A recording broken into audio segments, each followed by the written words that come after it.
কই, তুমিও কি আমার মতো এরকম সুন্দর সুন্দর শিল্ডগুলো বানাইতে চাও?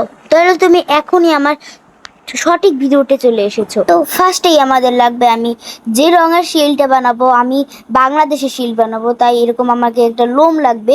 লোমটা তোমরা সব খুঁজে নিও। এখন আমি নিতে হবে আমার একটা এরকম বাংলাদেশি একটা সবুজের গাঢ় সবুজের একটা নিতে হবে। আমি যেহেতু বাংলাদেশের পতাকা বানাবো নিয়ে নিলাম। এখন আমাদের একটা রং খুঁজতে হবে, কিন্তু রংটা কোথায় পাই? তোমরা রংটা নিয়ে দেবা। আমি যেহেতু বাংলাদেশের মাঝখানে লাল হয়, তাই আমি লালটাই দেবো।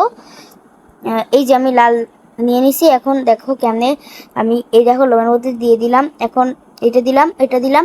এখন আমাদের এই যে গোল ডিজাইনটা করে দিয়ে দিলাম। দেখো আমাদের পতাকাটা কিন্তু তৈরি হয়েছে, কিন্তু আমাদের এখনো শিলটা তৈরি হয় না। শিলটা তৈরির জন্য আমরা একটা শিল নিয়ে নেবো। শিলটা নেওয়ার পরে এখন আমরা তাড়াতাড়ি চলে যাবো আমাদের ক্রাফটিং টেবিলে। এই যে আমাদের ক্রাফটিং টেবিল, এখন আমাদের রাখতে হবে আমাদের এইটা। তারপরে আমার শিল রাখতে, এই যে আমাদের এটা তৈরি। এই দেখো আমাদের শিল্ড। তো কেমন লাগলো আমার এই শিলটা বানানো? এখনই তো আজকের মতো থাকো, বাই।